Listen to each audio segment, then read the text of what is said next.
yourself a cold one. Let's strike 'em, huh? And listen to Ross Tucker break down the top college prospects on another tasty edition of the College Draft.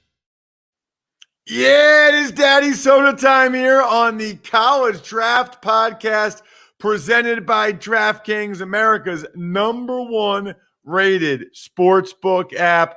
March Madness is still going on, which means there are still ridiculous deals. Just make sure you use the code ROSS at DraftKings Sportsbook or the DraftKings DFS app.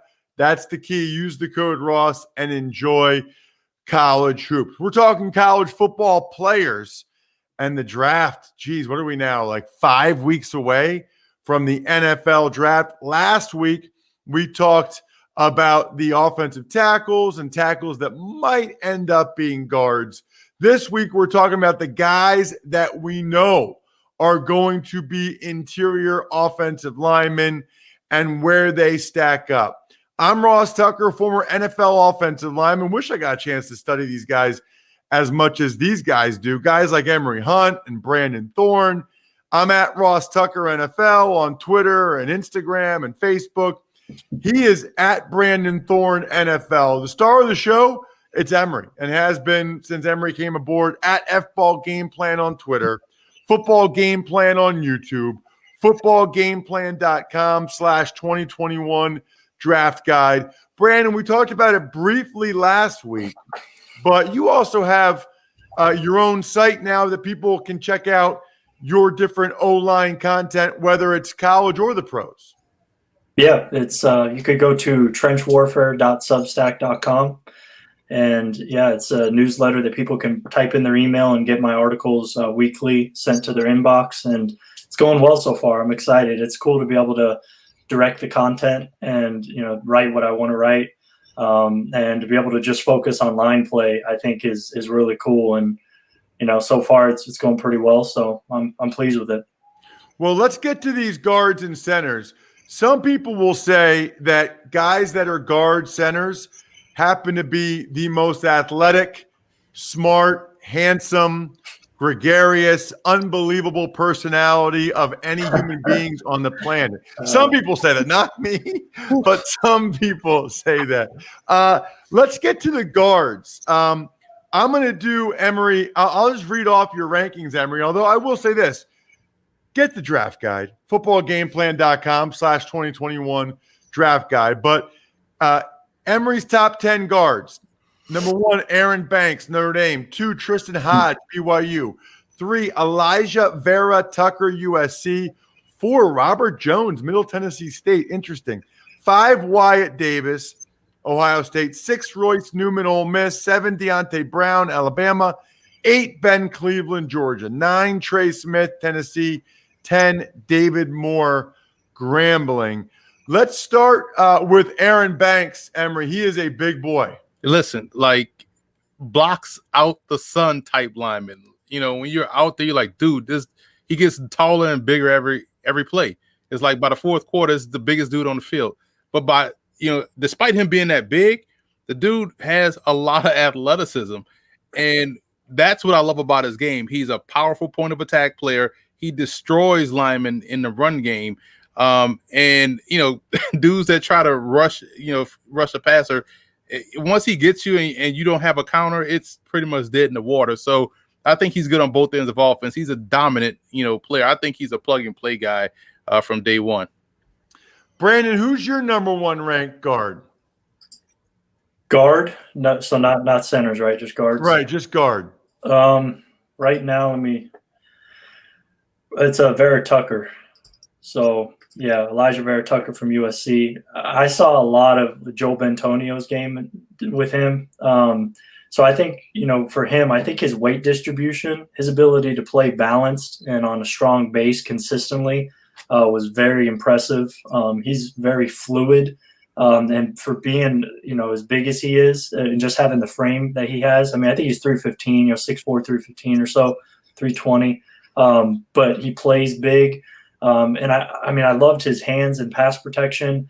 I think he anchors really well. He gets his second step in the ground very quickly as a run blocker, and he's able to generate some good movement at the point of attack. I think he has, really good grip strength to sustain blocks. And he's aggressive and physical, on a snap-to-snap basis as well. He played guard in 2019, left guard, played left tackle in 2020. So he showed that he's able to play tackle, but I just saw a more smooth transition inside. I liked his 19 tape all in all. I just think that was more translatable to the pro game. He only has 20 starts, but I thought he's one of the more polished guys in the draft. So that was, that was really intriguing. Normally when you have a guy with 20 or less starts, they're not super polished, but when you watch him on tape, I think he is that, and he's only going to be 22, I think in June. So, he's a guy that I'm very high on. He has a, first round grade from me, and somebody I think is plug and play type. 6'4", 320, last name Tucker, really athletic, great. I mean, this is sounding familiar, except for all the other positive things you said about him, about his athleticism and hands. That was not me. That's interesting, though.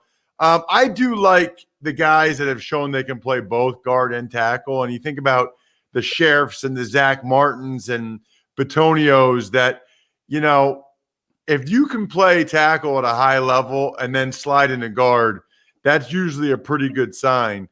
Let's get to some other guys that jump out to me. I want to get your opinion. I think it's interesting that, Emory, you have Wyatt Davis from Ohio State, number 5. It feels like this is a guy that should have turned pro last year. Everything I've read, it seems like maybe his game took a step back this year a little bit, Emory. Yeah, one of many Buckeyes who had that same issue, especially when you talk about out there at the corner position. But I think Wyatt Davis, it's again, we talked about it last week with a guy like Penn, how one name gets thrown out there initially, and you kind of ride that evaluation through, or that name tends to carry a lot of water going through the evaluation. And I felt like Wyatt Davis was the same. But when you watch him, you just like, okay, there are some, I could see why people like him, but then you saw a lot of inconsistency with this game, especially with the footwork and hand use. Just at times gets all over the place, and I didn't think he had the level of consistency of someone that you take in the first round. So day 2, second round player in my opinion, because the consistency just wasn't there from down to down. It wasn't as dominant as his name was during the whole draft cycle. So just when I watched him, good player. I can understand someone takes him in the late first round, but to me, I would take him in round 2. Did you get a chance to watch Davis yet, Brandon? Yeah, I watched Davis. I think there's certainly something there about 2019 being better than 2020. I think he had a knee injury that he was dealing with most of last season, which would make some sense to me because I think he did look like, quite a different player in 2019 compared to 2020. So, it's going to be kind of a tricky thing to evaluate there and determine, which guy you're getting. But I think if that knee injury is legit, which I've heard it is, then you could probably, bank more on the 2019 side of things. And I kind of did. I still have a second round grade on him, though. I'm not, maybe as high as some. He reminds me a lot of Jeff Allen.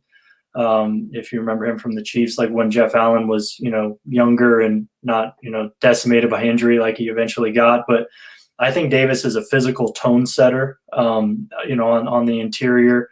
I think he has the length and the anchor to play early. I really like his ability to anchor and pass protection. You don't see that a whole lot quite as well as he's able to set firm pockets.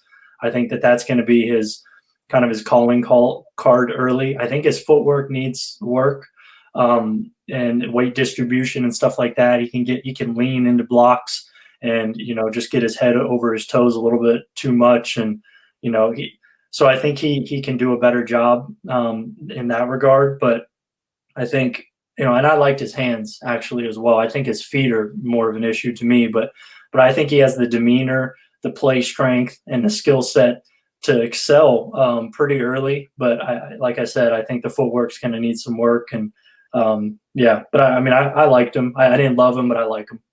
So another guy that should have left school early, I guess, is Trey Smith from Tennessee. Like I don't know. Look, I mean, I watch college football on TV and I prep for the games I'm calling for CBS, but I don't get a chance to go through like Emory and Brandon do and actually get a chance to break these guys down.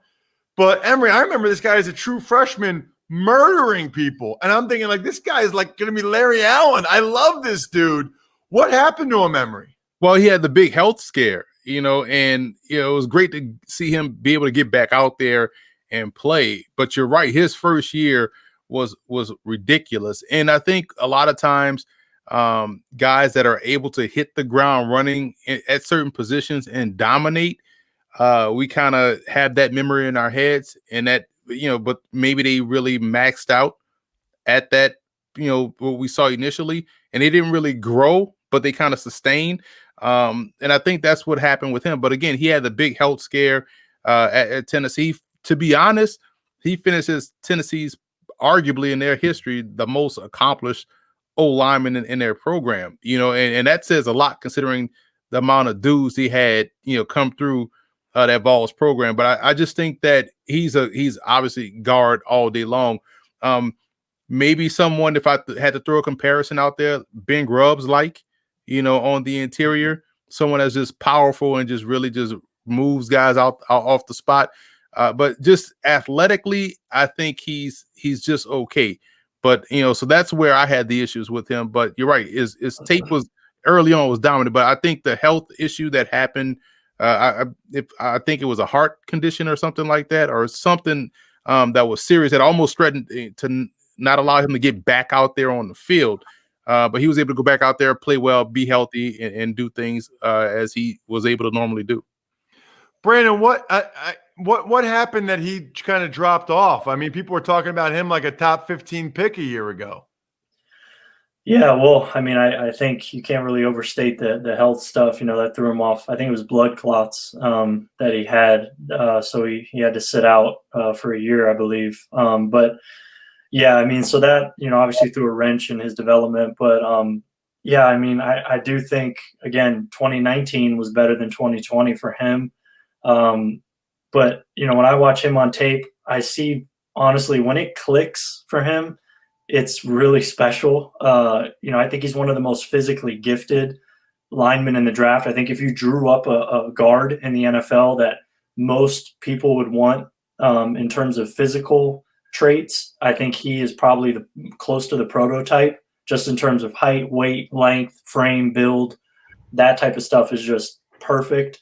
So he looks the part, but his footwork and I think contact balance and his aiming points in the run game are all over the place, and he's on the ground way too much for a guy as talented as he is.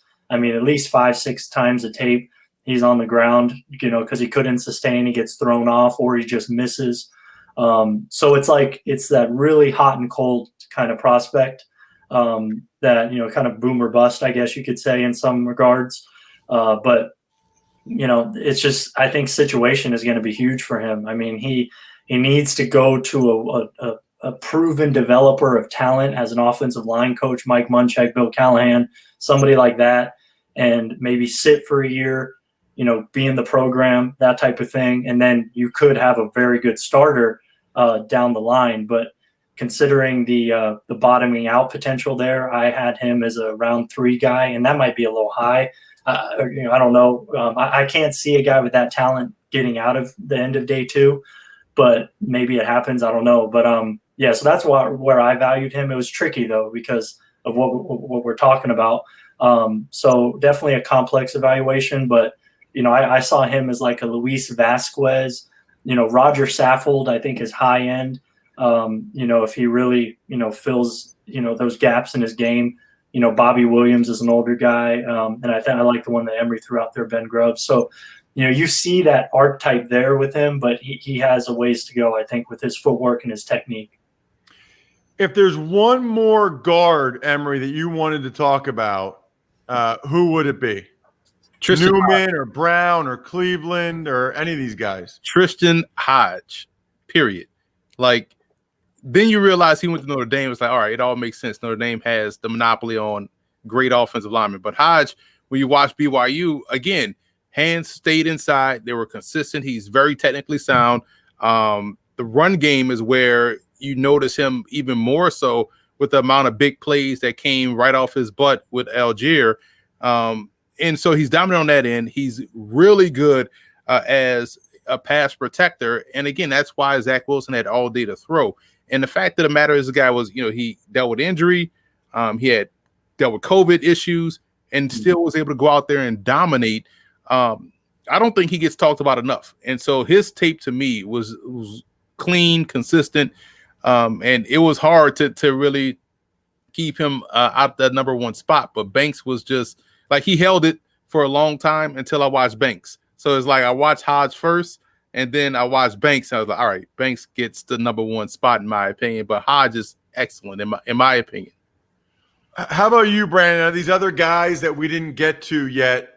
It could be Newman or Brown or Cleveland. Is there a guy that you want to chime in on? All three of those names right there are intriguing to me, but a guy that maybe has a lesser name profile than those guys, and is Royce Newman. And I really liked his tape in 2020. I think he played left guard in 2019. I watched one game there, and then 2020 right tackle.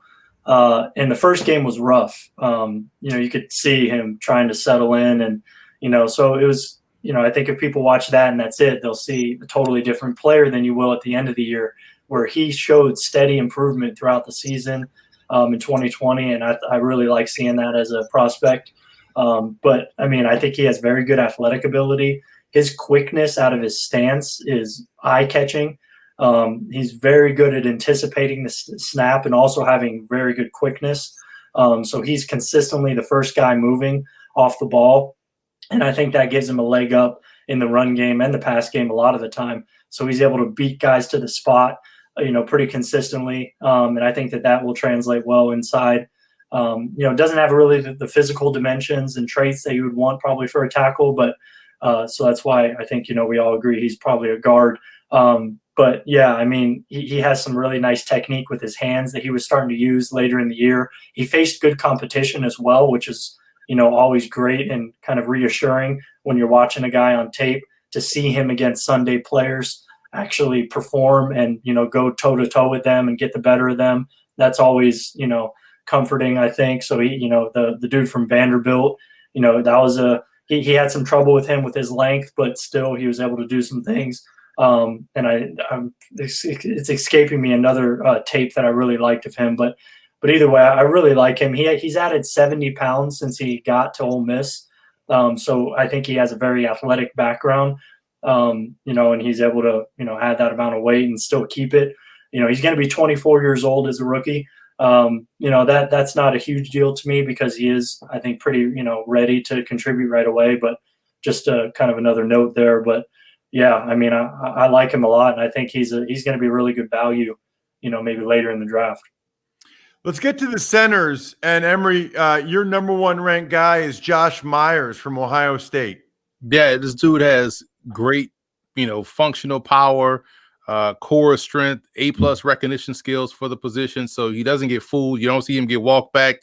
I think he's always in position to execute a block. And that's whether it's in a downhill run game, zone game, screen game, dude can get out there on the move. So for me, when you're able to do all those things very well at that position, I love centers that can get out there on the move because it just opens up your offense a little bit more. So it kind of reminds me of those 49er teams that were able to pull guards and pull centers and get those guys out on the move. And I see a lot of that with Josh Myers out of Ohio State. So I know, Brandon, because I follow you on Twitter, I know you love Landon Dickerson from Alabama, and you've kind of made me love him too, watching some of the highlight clips that you post and just the kind of guy he is. Love his physicality, love all those things. Is there a concern, Brandon? He's what, like 6'6", 328? Is that right? Yeah, he's big. So my question is, did you see anything on tape that would concern you playing center at that size in terms of some of the, reaching a shade, play side shade, stuff like that? Some of the second level movement things, or even just a lot of times those nose tackles are like 6'1", 325, Any leverage or movement concerns? Because you just don't see very many NFL centers that are 6'6", 328. Yeah, I mean, you look back, I think there's always a couple in the league around that size. I think Brandon Linder is one for Jaguars right now. He's like 6'5", 6'6". There's a couple always that are, I think Alex Mack is almost 6'5", 6'4". So, he is on the higher end of size there. So that is something when you watch him that, you're looking out for. But I didn't really see any concerns in that regard with mobility and quickness. I mean, I've, posted clips of him reaching shades and getting out to the second level. I did a film room with him where we broke down 35 plays together. And I think the thing that really stands out to me about him, aside from the obvious, which is he's a bully, he's Ryan Jensen basically, but he's bigger, is his mental processing, I think, is outstanding. And then talking to him and breaking down tape with him, it only solidified that for me. Just the ability to not only get the calls right and make all the calls, but also to adjust on the fly and, just cover gaps in the called play or the scheme that's being run, to be able to cover those gaps in the middle of a play the way he did.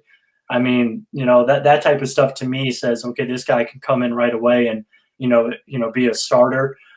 He also could play guard, though. That's the thing. He played guard against Tennessee in 2020. Dominant there. So I think he can certainly play guard. I would probably have the same amount of excitement and belief in him at guard as I do center. But yeah, I mean, I saw really good mobility for a guy at his size. So his ability to really bend and sink his hips and drop his pads, I thought was impressive. I mean, the Ole Miss tape, he faced a guy, and I think his name's KD Hill. He's 6 foot, 320. Absolutely dominated that dude. And so he's faced smaller guys, in the SEC last year, as well as bigger guys. I think if anything, when you watch his tape last year, he probably had the most trouble with Jordan Davis from Georgia, who's a monster. He's 6'7", 330. So a guy like that, I mean, with premier size, premier length, he was able to stand Landon up a little bit, but then Landon was able to work underneath him on other reps. That was a great matchup to watch. That guy kind of reminds me of John Henderson, which, that's another story, but he was fun to watch. But yeah, so that's the type of guy I thought Landon had more trouble with than the smaller guys. The smaller guys, he's just throwing those dudes around. Now in the pros, some of those smaller guys, I'm not saying he's going to go throw around Poona Ford or Grady Jarrett, but I think he's going to be able to match up well with those guys based on what I've seen. I mean, I just love the way he plays the game. I think he's efficient on top of it. He's not just wild. But the processing to me on top of the physical stuff is what really sold me on him. So Emory had Landon Dickerson number 2. We mentioned Josh Myers number 1. Number 3, you got Michael Menet from Penn State. I got some scoop here. I can give you guys some background here. I've known Michael since he was in 9th grade. His dad came up to me and said, "Can you help me with recruiting?" And I was like, "Nah, I don't really feel like it." And he's like, "This is my son. He's like 6'4", 245 in 9th grade." I watched him run the 40. I was like, yeah, I can probably work with him. I can probably help you out there. This guy, I'll tell you a couple quick things on him. His short shuttle is like DB wide receiver level for Penn State. So like he had unbelievable short shuttle. And then I watched him multiple times dunk in high school basketball games. I don't think there's that many O-line draftable prospects that, it's one thing to be able to dunk, another thing to be able to dunk in a game. And Michael was able to dunk in high school basketball games, which I thought was really impressive. And he's not the big, he's like 6'4", doesn't have crazy long arms. So you could tell just the explosion that he had. What did you see from him this year, Emory? Well, the fact that he's able to play with the right amount of balance, so when the situation calls for power, he can win with power. When it calls for quickness, he can win with quickness. When it calls for him to use the length that he does have, he can win that way as well. So he's able to play many types of games up front, and he was able just to dominate. I just felt like, this is a guy that was cat-like quick, able to use that functional power that I like to talk about, get guys up out the way, and his tape was consistent. So for me, is like, again, how can you, like, we'll see flashes of guys do great things. Like, take, for instance, a running back. We'll see a running back have a 60-yard run, right? And people will use that as an example. Well, yeah, he can do it. But, every game should have not a 60-yard run, but you should have a burst like that to where potentially it could happen. And so when you don't see that, then I know you can't consistently do that. But for him, when you consistently see him do things and you see a game over game and you pick a game at random, that's why he started to grade out so high for me, because he was able to be consistent at his very best, which to me bodes well for him going to the next level. The guy, Brandon, I know you're high on as well, is Creed Humphrey from Oklahoma. He's another one. Remember when a couple years ago when Oklahoma had 4 guys drafted in the first 3 rounds or first 4 rounds? It was like, all kinds of guys got drafted. Yeah. I remember people that said that they thought the best of the bunch was their redshirt freshman center, Creed Humphrey. And I was actually pretty surprised that he came back for 2020. I thought he would leave after 2019 because this is back in 2018 when they had like Powers and Orlando Brown and Bobby, whatever his name is. They had a bunch of guys. Humphrey's another guy, Brandon, that he looks to me, he's pretty thick for a center. He's got a different type of center. There's a lot of centers nowadays that are like 6'2" to 6'4", 295 to 310. Humphrey at least looks to me like he's a more physical, more powerful center. And I think the concern, what I've heard, right, is that maybe he's not quite as agile as some of these other guys. What have you seen, Brandon? Yeah, so what I saw on tape, that redshirt freshman year was so impressive in 2018.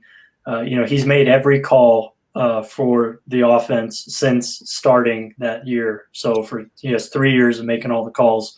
And I think that you could see why post-snap his ability to process things and make the right decision, show good spatial awareness. He's very comfortable when he's uncovered and just trying to diagnose stuff. He really protects each A-gap very well in pass protection, I think. So he's experienced and battle-tested, with a lot of big game experience as well. I think his competitive toughness is also very good, just the way he finishes blocks. And I think his play strength is also very good. So if you have the strength, the toughness, and the smarts, I think that's probably, plus the experience and proving it against NFL competition, which he often did. I think, that just makes him somebody I'm very comfortable with.